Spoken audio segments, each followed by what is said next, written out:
तो हमें डिस्कस करना बेटा स्पीड ऑफ साउंड वेव्स। तो देखिए इसको फाइनली फॉर्मूले पे कैसे पहुंचते हैं इसको समझते हैं। सबसे पहले समझते हैं न्यूटन ने क्या कहा है। इसको बोलते हैं न्यूटन्स फॉर्मूला। एक्चुअली क्या है, जो साउंड की जो वेलोसिटी है या स्पीड है किसी लिक्विड में या गैस में, वो होती है v = √k/ρ। k है बल्क मॉडुलस मीडियम का, रो है मीडियम की डेंसिटी। तो इतनी स्पीड होती है बेटा। न्यूटन क्या कहते हैं कि न्यूटन कहते हैं कि जब साउंड प्रोपगेट करती है तो साउंड को हम ऐसा ट्रीट कर सकते हैं जैसे वो एक आइसोथर्मल प्रोसेस है।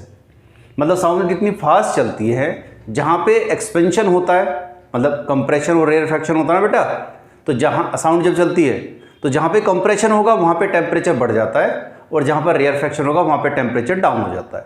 मतलब हीट का निकलना और आना चलता रहता है। इसलिए इन्होंने कहा कि प्रोसेस कैसा है, आइसोथर्मल प्रोसेस। इसलिए उन्होंने स्पीड ऑफ साउंड को √k for isothermal process divided by rho ले लिया। आइसोथर्मल प्रोसेस के लिए PV = कांस्टेंट होता है, हमें पहले से ही पता है।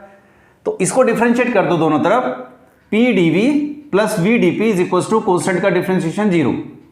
VdP = बेटा इसको उधर ले गए, यहां से फाइंड आउट करके देखोगे ये आ गया dP/dV/V, माइनस में भी आएगा। ये पूरी क्वांटिटी क्या है याद करो, ये बल्क मॉडुलस का फॉर्मूला बेटा। बल्क मॉडुलस किसके लिए निकाला हमने, आइसोथर्मल प्रोसेस के लिए। तो K यानी bulk modulus for isothermal process = क्या आया, प्रेशर के इक्वल आया। इसको उठा के फर्स्ट इक्वेशन में रख दो तो वेलोसिटी क्या आ जाएगी, स्पीड क्या आ जाएगी, P/ρ।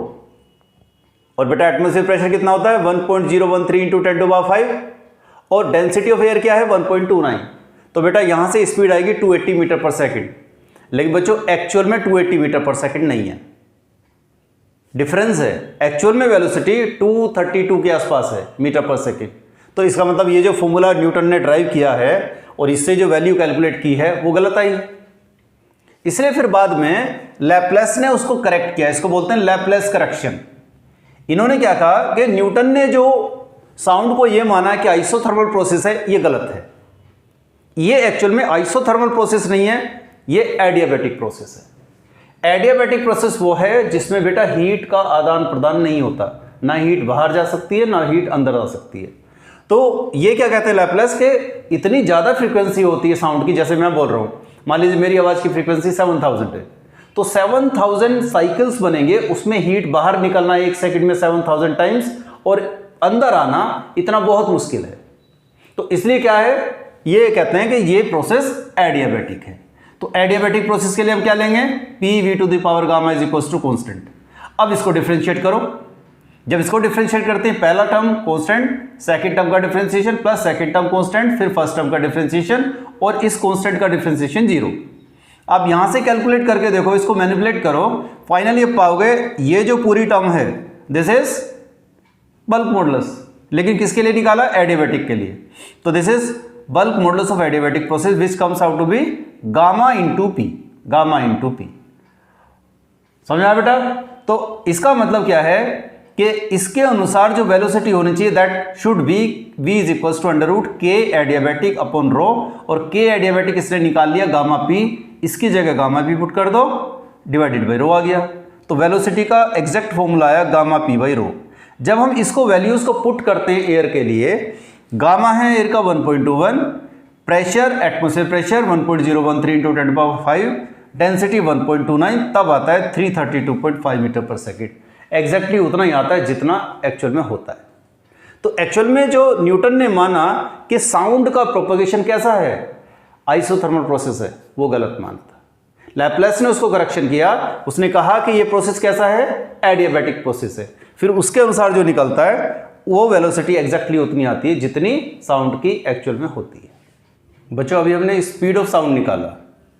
अभी देखते हैं कौन कौन से फैक्टर ऐसे हैं जो स्पीड ऑफ साउंड को अफेक्ट करते हैं कि वेलोसिटी कम या ज़्यादा हो सकती है। ऐसे कौन कौन से फैक्टर्स हैं समझिए। देखिए प्रेशर, हम लोगों ने फॉर्मूला क्या निकाला था बेटा, स्पीड ऑफ साउंड आया था हमारा V = √γ_p/ρ। ये हमारा बेसिक फॉर्मूला है स्पीड ऑफ साउंड का। इस फॉर्मूले को देख के डायरेक्टली क्या लगता है कि प्रेशर बढ़ेगा तो स्पीड ऑफ साउंड भी बढ़ जाएगी, लेकिन समझते हैं। देखिए भाई PV is equal to NRT होता है हमारा गैस इक्वेशन से। अगर हम 1 मोल गैस कंसिडर कर लें तो एन की वैल्यू 1 हो जाती है। दूसरी बात, जैसे मान लीजिए आसपास का एनवायरनमेंट है तो हर जगह टेम्परेचर सेम है, ऑलमोस्ट सेम है, तो हम टेम्परेचर को कांस्टेंट मान सकते हैं।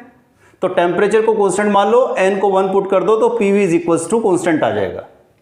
और ये वॉल्यूम है, ये वॉल्यूम है बेटा। डेंसिटी इक्वल्स टू क्या होता है? Mass upon volume. तो volume equals to mass upon density, mass upon density. और ये मास जो है 1 मोल का है। 1 मोल का मास कितना होता है? मॉलिक्यूलर मास या मॉलिक्यूलर वेट। तो बेटा ये एटॉमिक मास हो गया एक तरीके से। तो यहां से मास को इधर ले जाओ, P upon rho is equals to this constant upon m आ गया। और ये कॉन्स्टेंट अपॉन m, ये भी कॉन्स्टेंट होगा किसी भी गैस के लिए, तो बेटा ये भी कॉन्स्टेंट आ गया। K upon m is a new constant. तो P अपॉन रो कॉन्स्टेंट रहेगा। इसका मतलब क्या है कि अगर P बढ़ता है तो बेटा डेंसिटी भी बढ़ जाएगी, अगर P कम होता है तो डेंसिटी भी कम होगी, लेकिन P अपॉन रो की रेशो सेम रहेगी। तो इस फॉर्मूले में रख के देखो कि जब P अपॉन रो की रेशो सेम रहेगी तो स्पीड ऑफ साउंड कांस्टेंट हो जाएगी। इसका मतलब प्रेशर का कोई इफेक्ट ही नहीं पड़ता बेटा। No effect of pressure on speed of sound. दूसरा देखते हैं, इफेक्ट ऑफ डेंसिटी। गैस की डेंसिटी, जैसे मान लीजिए ऑक्सीजन है, ऑक्सीजन है और हाइड्रोजन है। हाइड्रोजन का मॉलिक्यूल लाइट है, ऑक्सीजन का मॉलिक्यूल हैवी है। तो डेंसिटी किस केस में ज़्यादा हो गई? ऑक्सीजन के केस में। ऑक्सीजन के उतने मॉलिक्यूल ले लो और हाइड्रोजन के उतने मॉलिक्यूल ले लो, तो ऑक्सीजन की डेंसिटी ज़्यादा होगी एक तरह से। तो आप देखिए, 2 डिफरेंट गैसेस है, अगर प्रेशर और गामा दोनों का सेम है तो पहले वाले मीडियम में, पहली वाली गैस में स्पीड ऑफ साउंड V1 इस फॉर्मूले से, speed of sound in V2 second medium में, तो V1/V2 क्या हुआ? तो हम कह सकते हैं बेटा इनवर्सली प्रोपोर्शनल टू डेंसिटी है। जिसकी डेंसिटी ज्यादा होगी उसमें स्पीड ऑफ साउंड कम होगी। समझ रहे हैं? जैसे ऑक्सीजन है, ऑक्सीजन की डेंसिटी ज्यादा होगी तो उसमें स्पीड ऑफ साउंड कम होगी, हाइड्रोजन में स्पीड ज्यादा होगी। तो इसलिए लिखा है वेलोसिटी इन या speed in hydrogen is greater than velocity in oxygen. Effect of humidity, तीसरा केस है बेटा इफेक्ट ऑफ ह्यूमिडिटी। ह्यूमिडिटी का स्पीड ऑफ साउंड पे क्या इफेक्ट पड़ता है? जैसे गर्मियों में क्या होता है, एकदम ड्राई सीजन होता है, एकदम मौसम में कहीं भी वेपर्स नहीं होंगे, पानी की बूंदें कहीं नहीं होंगी। लेकिन वैसे देखो बरसात वगैरह में तो ह्यूमिडिटी जब बढ़ जाती है तो एटमॉस्फेयर में वाटर ड्रॉपलेट्स आ जाते हैं, और वाटर ड्रॉपलेट्स आने से क्या होता है, डेंसिटी कम हो जाती है, क्योंकि वेपर की डेंसिटी कम होती, तो एक तरह से एयर की डेंसिटी कम हो गई। और अगर बेटा डेंसिटी कम हो गई तो इस फॉर्मूले पे जाओ, डेंसिटी कम होते ही स्पीड ऑफ साउंड क्या होगी, बढ़ जाएगी। तो हम ये कह सकते हैं कि जब ह्यूमिडिटी बढ़ती है तो स्पीड ऑफ साउंड इंक्रीज हो जाती है। क्लियर? नेक्स्ट देखते हैं इफेक्ट ऑफ टेम्परेचर। ये बहुत इंपॉर्टेंट है, टेम्परेचर से क्या इफेक्ट पड़ता है स्पीड ऑफ साउंड पे। देखिए अगर हम 1 मोल गैस कंसिडर कर ले तो PV is equals to NRT से n को 1 पुट कर दो, नंबर ऑफ मोल 1 ले लिया है तो PV is equals to RT। और बेटा ये वॉल्यूम है तो वॉल्यूम को फिर से वही density equals to mass upon volume, तो मास अपॉन डेंसिटी हो गया। मास अपॉन डेंसिटी हमने 1 मोल लिया तो ये मोलिकुलर मास होगा, तो यहां से P अपॉन रो RT/m हो जाएगा, RT/m। इस P अपॉन रो को इसी फॉर्मूले में पुट करो, गामा को छोड़ के, तो गामा तो यहां पे आ गया और P अपॉन रो की जगह RT/m रख दिया, तो गामा RT/m का अंडर रूट, ये आ गई स्पीड ऑफ साउंड। इसका मतलब बेटा speed of sound is directly proportional to under root T।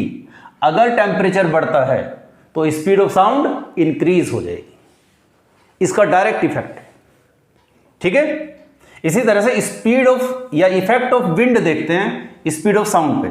जैसे मान लीजिए कोई सोर्स है, सोर्स यहां पर है, ये बोल रहा है और यहां पर है लिसनर या ऑब्जर्वर, तो इस तरफ साउंड की स्पीड है v, तो जितना बोल रहा है उसको यहां पर v स्पीड से मिलेगी। लेकिन अगर विंड चल रही है इस डायरेक्शन में u वेलोसिटी से या u स्पीड से एट एंगल थीटा, तो इस u के 2 कंपोनेंट हो सकते हैं। इस तरफ क्या आएगा बेटा, u कोस थीटा, और इस तरफ क्या आएगा, u साइन थीटा। तो इस तरफ नेट वेलोसिटी क्या हो गई, v यानी स्पीड ऑफ साउंड, प्लस इस विंड की स्पीड का भी एक कंपोनेंट इस तरफ आया u कोस थीटा, तो नेट वेलोसिटी हो गई v plus u cos theta. और सोचिए अगर विंड की स्पीड भी इसी तरफ हो जाए तो दोनों का सम हो जाएगा, थीटा 0 हो जाएगा, तो दोनों का सम हो जाएगा बेटा। तो नॉर्मली देखो जब आंधी चलती है या कोई बहुत तेज़ हवा चल रही हो, हवा की डायरेक्शन इस तरफ है, तो इधर अगर कोई बोल रहा है तो हमारे पास साउंड बड़ी फास्ट तेज़ी से पहुंच जाती है। इसका मतलब इफेक्ट ऑफ विंड का इफेक्ट पड़ता है। मान लीजिए मैं बोल रहा हूँ और उधर से विंड चल रही है, तो दोनों की डायरेक्शन अपोजिट हो गई, तो उसमें तो स्पीड ऑफ साउंड और कम हो जाएगी। नेक्स्ट देखते हैं इफेक्ट ऑफ एम्पलीट्यूड। कोई इफेक्ट नहीं पड़ता बेटा, लेकिन ये भी एक लिमिट तक है। जब एम्पलीट्यूड कम होता है तो कोई इफेक्ट नहीं पड़ता, जब एम्पलीट्यूड बहुत ज़्यादा हो तो इफेक्ट पड़ सकता है। लेकिन हमारे केस में अभी फिलहाल कोई इफेक्ट नहीं पड़ता एम्पलीट्यूड का। इसी तरह से इफेक्ट ऑफ फ्रीक्वेंसी भी नहीं है। आप देखो ऑर्केस्ट्रा वगैरह जब कहीं पे होता है या कहीं पे बहुत सारे इंस्ट्रूमेंट्स बज रहे हों और आप कहीं बैठ के सुन रहे हो उसे, तो सभी इंस्ट्रूमेंट्स की आवाज़ आपको सेम टाइम पे मिलती है, जबकि सबकी फ्रीक्वेंसी अलग अलग है, लेकिन आपको सेम टाइम पे मिल रही है। इसका मतलब क्या है कि फ्रीक्वेंसी का इफेक्ट नहीं पड़ रहा है साउंड पे। तो बेटा फ्रीक्वेंसी का साउंड की स्पीड पे कोई इफेक्ट नहीं पड़ता। तो ये हैं कुछ इंपॉर्टेंट फैक्टर्स जिनका इफेक्ट साउंड पे पड़ता है, उसी को हमने अभी स्टडी किया।